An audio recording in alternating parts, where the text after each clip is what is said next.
In 1996, Helmer Herrera, one of the 4 leaders of the Cali cartel known as Pacho, surrendered to Colombian authorities after the other Cali bosses had been arrested. Unlike the Rodriguez Orejuela brothers, he operated more in the shadows, rarely appearing in public, and almost never being mentioned by name. But this didn't prevent him from having enemies, even while in prison. Herrera and the whole Cali cartel had long been in conflict with the Norte del Valle cartel, a powerful offshoot of Cali, and rumors spread that Herrera had betrayed their leader, Orlando Henao, by giving information to the DEA. On November 6, 1998, during a football match inside the prison, Rafael Angel Uribe Serna entered the field. Uribe was not a stranger. He had been close to Herrera for years and even worked as an advisor. Herrera reportedly stopped the game and went to greet him. They hugged, and at that moment, Uribe suddenly pulled out a gun and shot Herrera 7 times in the head. Other inmates caught him, and guards took him away, but Herrera died soon after in the hospital. Uribe later claimed Herrera had threatened his family after he failed to kill an emerald tycoon on Herrera's orders, but investigators doubted this. Many believed Uribe was acting under orders from the Norte del Valle cartel themselves.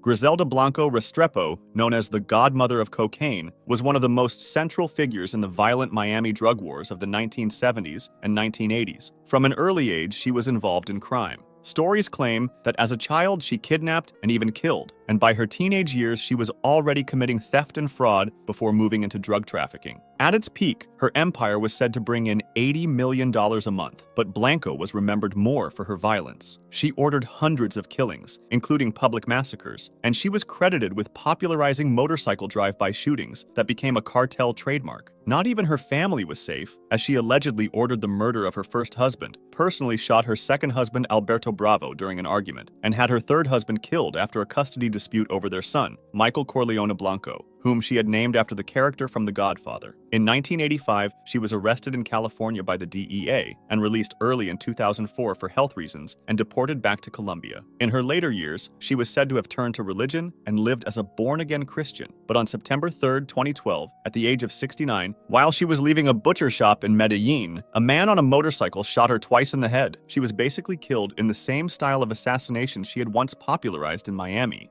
On October 18, 2013, Francisco Rafael, the oldest of the brothers who once controlled the Tijuana cartel, was celebrating his 64th birthday in Los Cabos, and around 80 to 100 guests, including politicians, businessmen, athletes, and other VIPs, went to the party. By then, he had been out of cartel leadership for years, after getting arrested in 1993 and released in 2008. Just after 8 p.m., a man dressed as a clown walked in, and he blended in long enough to get close. When he was only 3 feet away, he pulled out a pistol and shot Francisco Rafael in the head and chest. As he fell to the floor, the gunman fired more shots before escaping through a back door to a black SUV waiting outside. Guests panicked, running for cover under tables or fleeing into the night. The motive was never fully clear. Authorities suggested it may have been revenge over old debts or rivalries, possibly tied to the Sinaloa cartel or the Beltrán Leyva cartel. Some believed he had angered El Chapo by tipping off authorities about his presence in Los Cabos the year before. What made the case even more mysterious was that security at the party was unusually low, and many guests left before police could question them, leaving little evidence.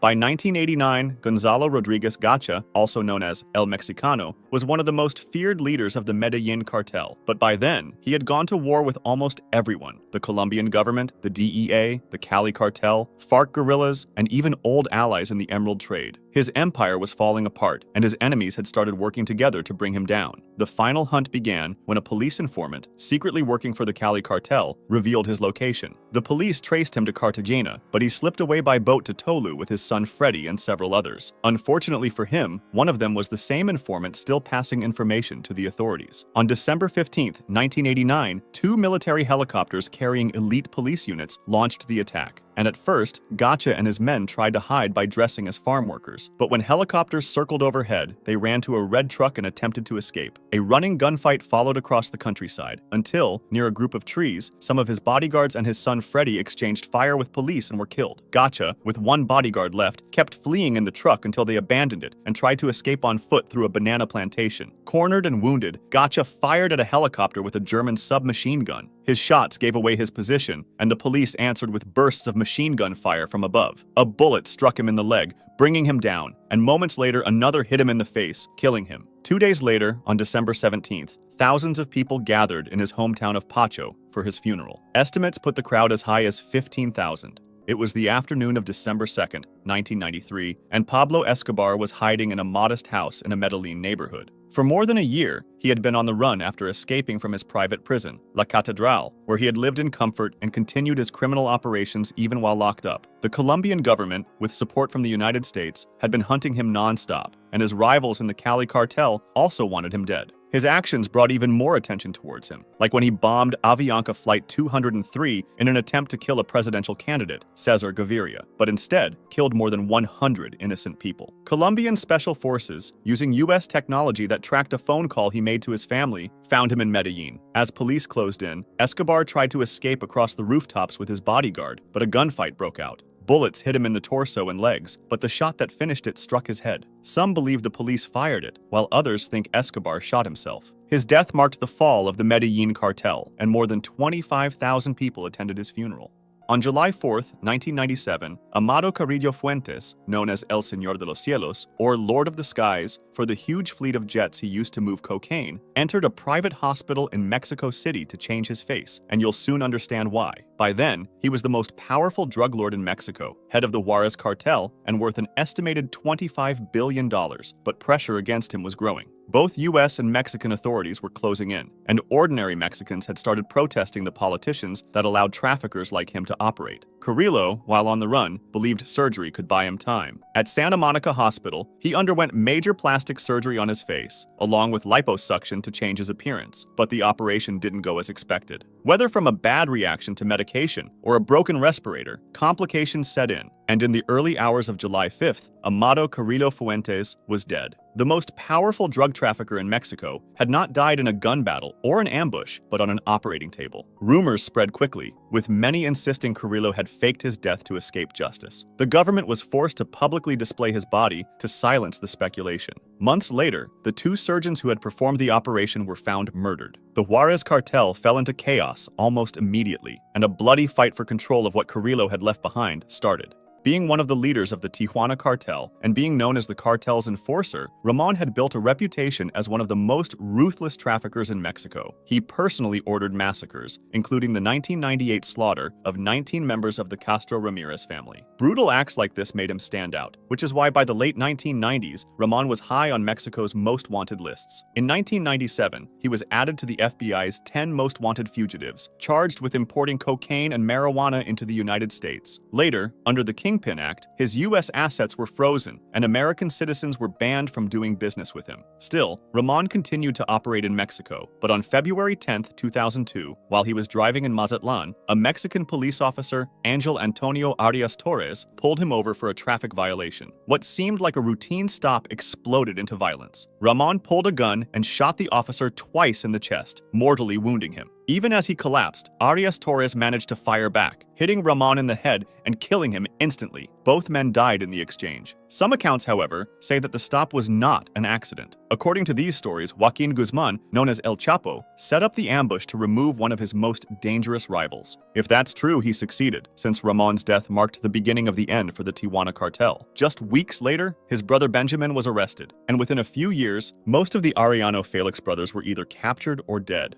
Antonio Ezequiel Cárdenas Guillén, known as Tony Tormenta, had taken over leadership of the Gulf Cartel after his brother Ociel was arrested. But at the same time, Los Zetas, once the cartel's armed wing, had broken away and turned into its deadliest enemy. Tony commanded his own private army called Los Escorpiones, a squad made up of ex-police officers trained in heavy weapons and brutal tactics, so brutal that he caught the attention of the Mexican Marines. For months, they tracked him across Tamaulipas, nearly catching him several times, but each time he escaped, protected by convoys of gunmen and armored vehicles. By late 2010, however, the government made his capture a top priority, and Matamoros, his home city and stronghold, became the main battlefield. On the morning of November 5, 2010, more than 660 Marines, backed by helicopters and armored vehicles, surrounded downtown Matamoros. Roadblocks went up, cell service was cut, and power went out in parts of the city. For hours, residents hid in fear as gunmen fought openly in the streets. Gulf Cartel sicarios hijacked buses to block military convoys, snipers fired from rooftops, and over 300 grenades exploded during the clashes. By the afternoon, the Marines had located Tony in a downtown building. Helicopters fired from above, and the military pushed through. As they got in, they eliminated Tony and several of his bodyguards. Across Tamaulipas and beyond, new roadblocks, grenade attacks, and shootouts erupted as news of his death spread. Los Zetas celebrated, hanging banners mocking the Gulf Cartel and inviting Tony's men to switch sides.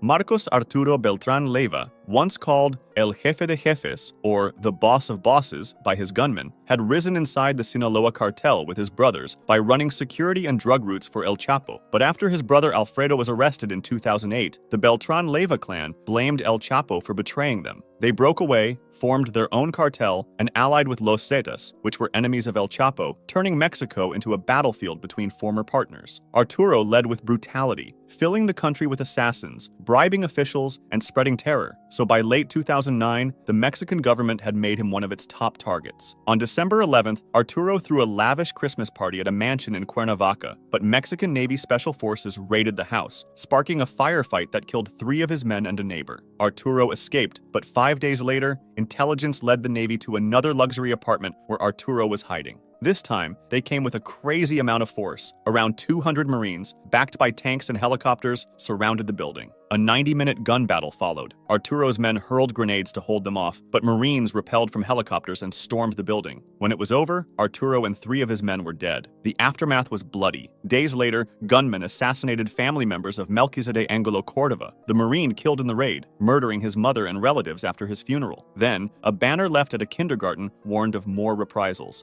Heriberto Lazcano was a former soldier who defected from the Mexican army and helped create Los Zetas, the armed wing of the Gulf Cartel that later broke away and became one of the most violent criminal groups in the country, as we mentioned in Tony Tormenta's section. By the late 2000s, he was one of Mexico's most wanted men, so much so that the US government offered a $5 million reward for him, while Mexico added another $2 million.